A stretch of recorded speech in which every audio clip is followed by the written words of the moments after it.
Hey everybody, my name is Russ. That is Lauren. Welcome to our Thursday discussion video. And this one is just plain brought to you by the fact that we were listening to some Casey Kasem countdowns from the late 90s and early 2000s. And most of the boy band stuff that has been played is stuff that both of us have been like, oh, I remember this. But there's been a couple that have been like, oh, wow, I either don't remember this or I haven't heard it since then.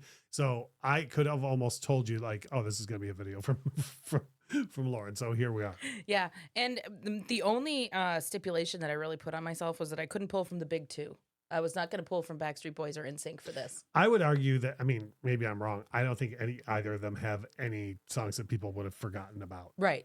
You know what I mean? I don't like, think, like even their like minor hits, people still remember, I think. Yeah. So that's just know that, you know, they have been acknowledged, but they're not on this list.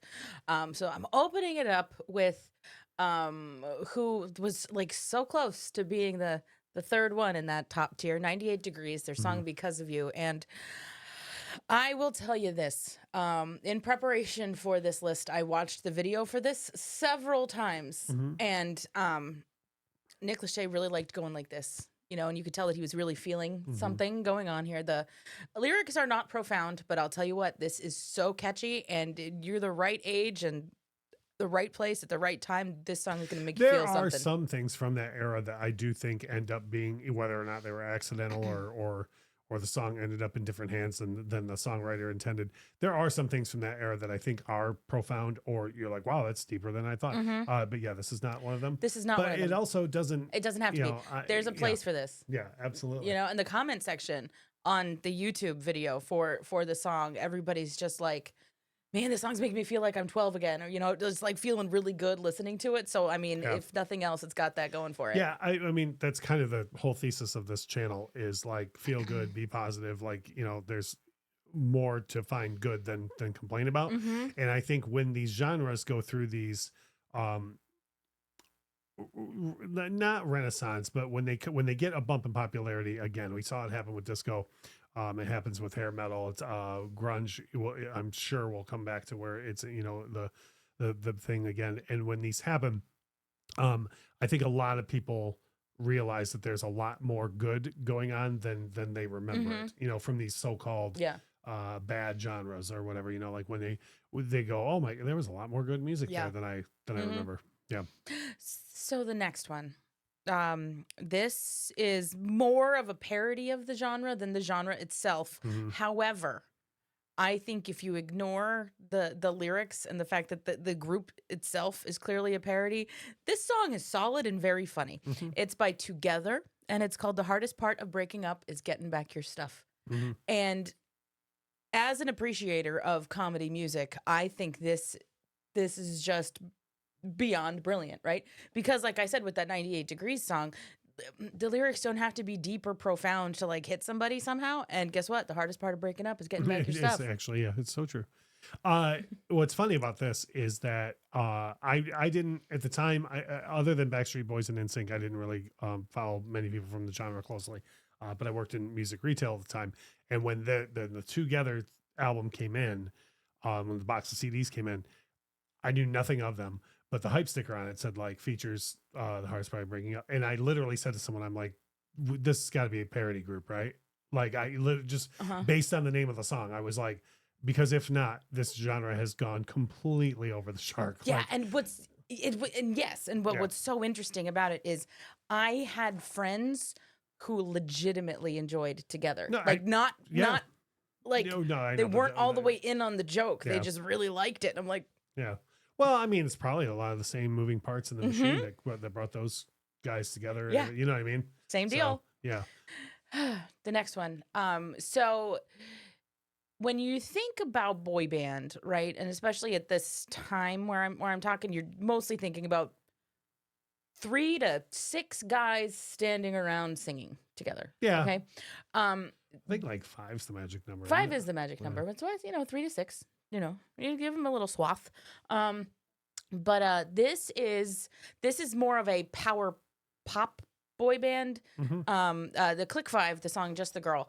And so the Click 5 at the time, their whole shtick was essentially, hey, we're what the Beatles would look like if they were here now, right? Mhm. They all wore matching suits. They kind of had the swoopy mop top thing going for them, and Right. that's what they did, right? They wouldn't even go on TV appearances if they weren't all dressed, alike for this. And this song, I'll tell you what, this is such a catchy power pop song. It was written by the late songwriter from Fountains of Wayne. Oh, I know his name. Yes, I know Yeah. who you're talking about. And that totally tracks. Well, yeah, like it's perfect in that way. And yeah, this is the one out of this whole list, by the way, that is stuck in my head right now. Yeah, it So- happens. There's a fun there's a line in this song that says she laughs about my dreams, but I dream about her laughter. Mhm. I'm like, That's a great line. that's a great line. That is. That's a great line.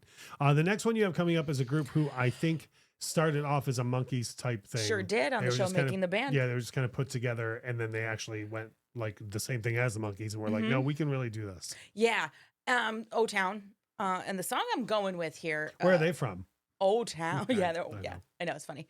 I just thought it was fun when they had come out. I was like, well, yeah, they're all from Yeah. Orlando. Yep. Like, So I'm going with the song Liquid Dreams, and I'm going to tell you why. They got away with so much oh with yeah, this song. Like just the name dropping of just famous, conventionally that was attractive like a women. thing back Uh-huh. then. And the video itself is like the girls all look like liquid water people. Mhm. And I'm like, Thanks TLC. thanks. Yeah, very much that. And it's like how the guys in O-Town sang some of these lyrics in this video with a straight face Oh, is I can give you an answer in 2 words. Many takes. yeah, many takes.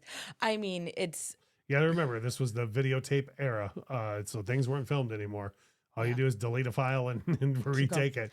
If it was film, there would probably be a whole lot of cracked smiles in those videos. I'll just say that this one is on here because it's like it's a legitimate, like, this is not trying to be a parody of the genre, but this song totally Yeah. stands as And it one. very well could have been written that way too. I That love they were it. just like, well, whatever. It's you know. great. Now, the last group that's on your list, I'm just going to say this. You know what I think really was their biggest problem? And I'm 100% serious. Terrible logo. When you look at their logo, you're Oh. like, what is that even? Mhm. Is it Size, right? Yeah. Their logo makes you be like, who is that? Who is that? And if you heard someone on the radio say that was by 5, and then you went in the store, you would not look at their logo and think that says 5, in Yeah. my opinion. Yeah, it's a bit of a bummer. Yep. But this is It goes back to my international thing of don't make it hard for me to give you money. Mhm. You know what I mean? Yep. Like if your logo if I got to wonder or ask someone if that's your group, then like I'm not buying yeah, this. you're doing it wrong. Yeah. Yeah, for sure. This is my favorite song on the list, though. When the Lights Go Out by 5. And I think this is my favorite one because, like, I actively remember like digging this every time it came on the radio at the time, and B, musically, this is the heaviest sounding of everything on this list. Mhm. And man, this is just a gem. I think they're the only British group on the list. Yeah, 5. Yeah, because you refuse to acknowledge Take That I'm sorry. and Robbie Williams. Well, you Go know. on. Well, maybe you Well, should to do hear, one. Robbie tell it, he's all of Take That. Yes. Why Anyways. don't you do a list then? I might. You might. I might. So 5, terrible logo, great song. Yeah, I love this song so much. If you are into boy bands and if you're watching this channel and you go like, oh no, I'm better than that. No, you're not. No, you're not. Plus you listen to all of the boy bands when no one else is in the car. So, and there's just no 2 ways around that. And if you leave a comment that, oh no, I never did that. No, you did though. So like, don't bother typing that comment. Yeah. If you're into boy bands and you like some of the lesser known stuff, let us know what you think of Lauren's picks. Drop some of your own down there because we would both like, if anybody wants to mention Take That, that would make me happy. But we love to do series like this. So if you, what matters more to us is your interaction on the video. So please drop a comment. Let us know what you think.